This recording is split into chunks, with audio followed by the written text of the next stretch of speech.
السلام علیکم دوستوں ساتھیوں، میں ہوں سمیع ابراہیم۔ آپ دیکھ رہے ہیں سمیع ابراہیم یوٹیوب چینل۔ آج تاریخ ہے 13 اکتوبر، دن ہے منگل، سن ہے 2020۔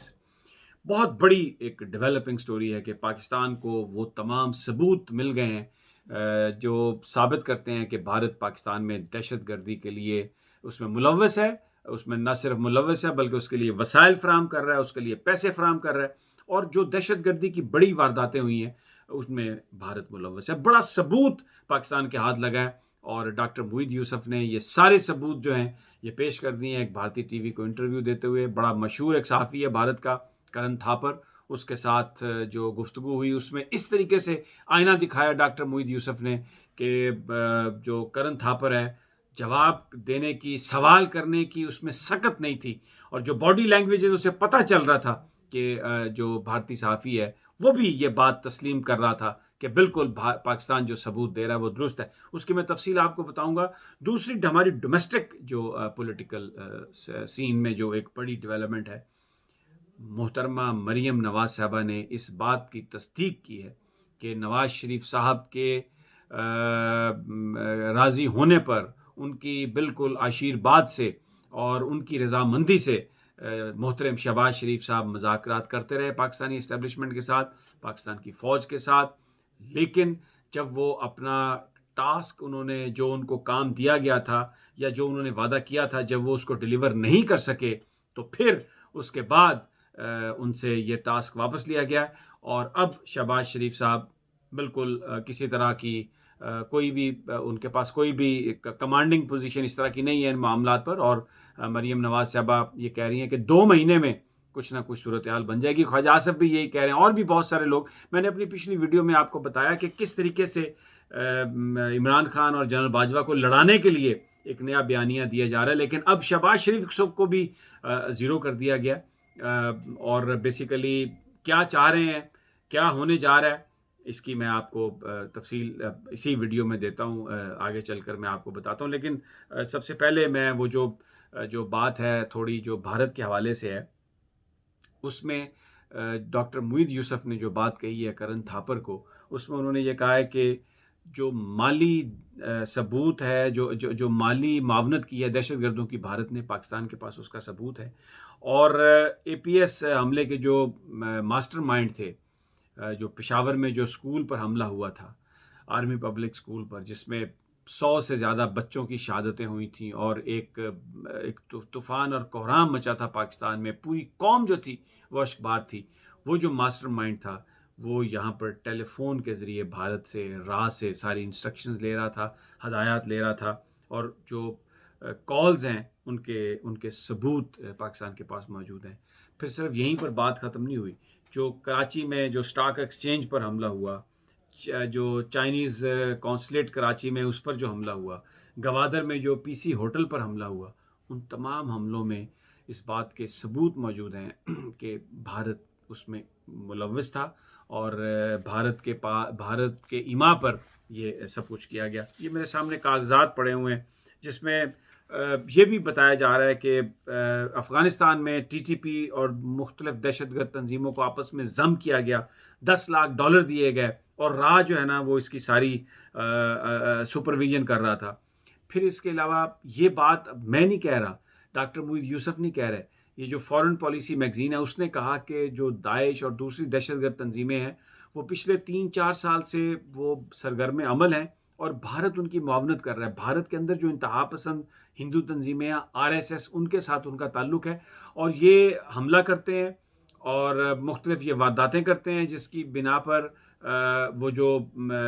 بظاہر یہ ایسا لگتا ہے کہ یہ مسلمان گروپ جو ہیں وہ یہ سب کچھ کر رہے ہیں، لیکن در حقیقت وہ بھارت کے ایما پر اور بھارت کی مدد سے یہ کر رہے ہیں۔ اور فورن پالیسی نے تو یہاں تک لکھ دیا کہ اگر اس حوالے سے کوئی حکمت عملی اختیار نہیں کی گئی تو یہ ایک بہت بڑا خطرہ دنیا کے لیے اور خطے کے لیے۔ تو آج جس انداز میں جو باڈی لینگویج تھی، اگر آپ نے وہ انٹرویو نہیں دیکھا تو میری آپ سے یہ درخواست ہے کہ آپ اس انٹرویو کو ضرور دیکھیں۔ اس میں ڈاکٹر موید یوسف نے بڑی دیدہ دلیری سے، بڑی بہادری سے جو بھارتی صحافی ہیں ان کو آئینہ دکھایا، بھارت کی جو کارستانیاں ہیں، جس انداز میں بھارت پاکستان میں ملوث ہے، وہ سارا کچھ ان کو بتایا۔ اور لیکن جو ایک بڑی امپورٹنٹ بات کہی کشمیر کے حوالے سے، کیونکہ کشمیری ہمارا دل و جان ہے، کہ اگر وہاں پر جو اس وقت علاقے جو ہیں جن کو اپنی اس میں یعنی اس کو ان لوگوں کو محصور کر دیا گیا، علاقوں کا جو گھیرا ڈالا ہوا ہے بھارت نے، اگر اس گھیرے کو ختم کر دیا جائے، کشمیری جو لیڈران ہیں اور جو عام شہری ہیں ان کو اگر رہا کر دیا جائے، اور خاص طور پر جو کشمیر کے اندر مسلمانوں کو اقلیت میں بدلنے کے لیے وہاں کی شہریت کے اور سیٹلمنٹ کے جو قوانین تبدیل کیے گئے ہیں، اگر ان کو بھارت جو ہے وہ بدل دیتا ہے، تو پاکستان بھارت کے ساتھ کشمیر کے ایشو پر مذاکرات کرنے کے لیے تیار ہے۔ لیکن اس کے ساتھ ہی ڈاکٹر محی یوسف نے یہ بھی کہا کہ جناب جو نیشنل سیکورٹی ایڈوائزر ہیں بھارت کے اجیت دوول، وہ اس حوالے سے ایک بہت بڑی رکاوٹ ہیں اور وہ مذاکرات نہیں ہونا دینا چاہتے، کیونکہ اگر مذاکرات ہوں گے، ٹیبل پر بات آئے گی، تو اس میں یقیناً سبکی بھارت کی ہوگی، کیونکہ اس سارے معاملے میں قانونی طور پر کشمیری اور پاکستانی حق پر ہیں اور بھارت کے پاس اس کا کوئی جواز نہیں۔ بڑی یہ اہم ایک سٹوری ہے، بڑی اہم ڈیولپمنٹ ہے، اور مجھے یہ لگتا ہے کہ اگلے چند دنوں میں کسی لیول پر پاکستان اور بھارت کے مذاکرات ضرور شروع ہوں گے، اس لیے کہ ایک جو آج جو پاکستان نے جس انداز میں بھارت کو آئینہ بھی دکھایا ہے اور بڑے کھلے انداز میں مذاکرات کی پیشکش بھی کی ہے، تو لگتا یہ ہے کہ یہ جو پریشر پاکستان نے بلڈ اپ کیا ہے اور انٹرنیشنل جو ایک پریشر بلڈ اپ ہو رہا ہے، اس کے نتیجے میں مذاکرات شروع ہو سکتے ہیں مستقبل قریب میں۔ اب آ جاتے ہیں مسلم لیگ نون کی پالیٹکس پر۔ مریم نواز صاحبہ نے آج اس بات کو یعنی یہ بالکل انہوں نے کھل کر کہہ دی ایک انٹرویو میں بات کہ شہباز شریف صاحب مذاکرات کر رہے تھے، شہباز شریف صاحب کی ایک اپنی سوچ ہے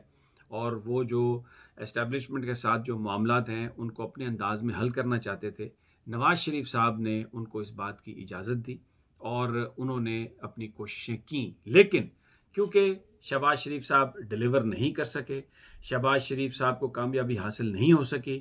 تو اس لیے اب ان کا رول ختم، اور یہ جو ساری تحریک ہے یہ مسلم لیگ نون اور اپوزیشن کے ساتھ مل کر یہ تحریک چلے گی، اور انہوں نے یہ بھی کہا کہ جنوری تک عمران خان کی جو حکومت ہے وہ ختم ہو جائے گی۔ دوسری طرف خواجہ آصف جو ہیں انہوں نے بھی یہ بات کہی ہے، انہوں نے بھی کہا ہے کہ اگلے 2-2.5 مہینوں میں کوئی نہ کوئی صورت نکل آئے گی، اگرچہ ہم جمعے کو گجرانوالہ سے اپنی سیاسی تحریک کا آغاز کر رہے ہیں، لیکن مذاکرات کے لیے وائبل ڈائلاگ کے ذریعے ہم بالکل کھلے دل سے بات کرنے کے لیے تیار ہیں۔ اب دیکھیں ایک جو اہم بات ہے، بظاہر تو یہ موومنٹ اس لیے چل رہی ہے کہ جی مہنگائی ہو گئی ہے، بے روزگاری ہو گئی ہے، پاکستان کی اکانومی برباد ہو گئی ہے، لیکن جو اگر آپ انٹرویو سنیں، خواجہ آصف کی بات سنیں، مسلم لیگ نون کے قائدین کی بات سنیں، تو وہ کہتے ہیں کہ ہماری ڈیمانڈ یہ ہے کہ جو 2018-17 میں جو ماضی میں جو فیصلے ہوئے ان کو انڈو کیا جائے۔ مثلا ایک سب سے بڑی بات یہ ہے کہ نواز شریف صاحب کی جو نااہلی ہوئی وہ تاحیات ہے، وہ یہ چاہتے ہیں کہ اس تاحیات نااہلی کو صرف ایک ٹرم کے لیے مختص کر دیا جائے، قانون میں تبدیلی ہو جائے، لیجسلیچر کے ذریعے ہو، اور اس میں پاکستان کی اسٹیبلشمنٹ اپنا رول پلے کرے، اور پھر تاکہ نواز شریف صاحب کی جو اقتدار میں واپسی ہے اس کی راہ ہموار ہو سکے۔ اور یہ بھی انہوں نے کہا کہ کسی بھی ہم وائبل ڈائلاگ کے لیے تیار ہیں، اور ہمیں دیوار کے ساتھ لگایا گیا اس لیے ہم یہ ہم کوئی کنفرنٹیشن نہیں چاہتے، لیکن اس لیے یہ ہم تحریک چلا رہے ہیں۔ تو وہ جو بیچ میں جو غریب کی بات تھی، جو یہ مہنگائی کی بات تھی، وہ ساری کی ساری کوئی ان کا اس وقت وہ پریورٹی نہیں ہے۔ پریورٹی صرف ایک ہے کہ نواز شریف صاحب کا اقتدار میں واپسی کا راستہ کھلے، اور جب جیسے ہی یہ کوئی ایگریمنٹ ہو تو وہ وہاں سے یہاں پر آ جائیں۔ مریم نواز صاحبہ بھی اسی لیے کہہ رہی ہیں، لیکن کچھ اور لوگ جو ہیں وہ اس بات سے متفق نہیں ہیں، بڑے سمجھدار لوگ ہیں، سیاست پر ان کی نظر ہے، تعلق بھی ان کا مسلم لیگ نون سے ہے۔ ان کا یہ کہنا ہے کہ بالکل پتہ ہے مریم صاحبہ کو اور نواز شریف صاحب کو کہ یہ جو یہ جو حکومت کے عمران خان کی حکومت کی جانے کی وہ 2 مہینے 2.5 مہینے کی بات کر رہے ہیں، یہ بالکل غلط ہے، لیکن یہ احتجاج اس لیے کیا جا رہا ہے اور ایک طرح سے ماحول اس طرح سے بنایا جا رہا ہے کہ لوگ یہ سمجھیں کہ تبدیلی آ رہی ہے، عمران خان صاحب جا رہے ہیں، تاکہ مسلم لیگ نون کے وہ لوگ جو مسلم لیگ نون کے بیانیے سے، جس میں وہ پاکستان کی فوج کو برا بھلا کہتے ہیں، اس بیانیے سے تنگ آ کر جو اپنی پارٹی کو چھوڑنا چاہتے ہیں وہ نہ چھوڑ سکیں، پارٹی منتشر نہ ہو سکے، اور ان لوگوں کو یہ تاثر ہو، یہ جو یقین دلا دیا جائے جھوٹا سچا کہ بھئی یہ تو تبدیلی آنے والی ہے، عمران خان کی حکومت ختم ہونے والی ہے اور شریف خاندان جو ہے وہ پالیٹکس میں ان ہے، تاکہ شریف خاندان کے لیے یہ پارٹی بچی رہے. تو یہ بنیادی طور پر جو موومنٹ ہے، جو تحریک ہے، یہ کوئی یہ کوئی عمران خان کو ہٹانے کے لیے نہیں ہے، اسٹیبلشمنٹ کو کوئی نیچا دکھانے کے لیے نہیں ہے. بنیادی طور پر جو ان کی اپنی حمایت ہے، جو ان کی اپنی پارٹی کے اندر جو ٹوٹ پھوٹ کا عمل ہے، اس کو روکنے کی یہ کوشش ہے. لیکن یہ جو سارا معاملہ ہوا صوبائی اسمبلی میں، جو ان ایم پی ایز کے ساتھ جو زیادتی کی گئی، ان کو دھکے دیے گئے جنہوں نے شہباز شریف صاحب سے ملاقات کی تھی، ایک چیز بہت بڑا ایک سوالیہ نشان ہے اس پر کہ وہ جن ایم پی ایز نے، نون لیگ کے جن لوگوں نے دھکے دیے ان ایم پی ایز کو، ان کے خلاف کوئی کارروائی نہیں کی گئی. جو سیکریٹریٹ ہے صوبائی اسمبلی کا، وہاں سے بھی کوئی کارروائی نہیں ہوئی. یہ کہہ دیا گیا کہ یہ ان ممبران کا ذاتی واقعہ تھا. اور اس کے علاوہ پولیس نے بھی، کیونکہ یہ اسمبلی کے اندر بھی ہوا، اسمبلی کے باہر بھی ہوا، تو کوئی کسی طرح کی بھی ان لوگوں کے خلاف کارروائی نہیں کی گئی جنہوں نے ان ایم پی ایز کے ساتھ مین ہینڈلنگ کی، ان کو دھکے دیے. ایک بڑا سوال یہ اٹھ رہا ہے کہ پھر وہ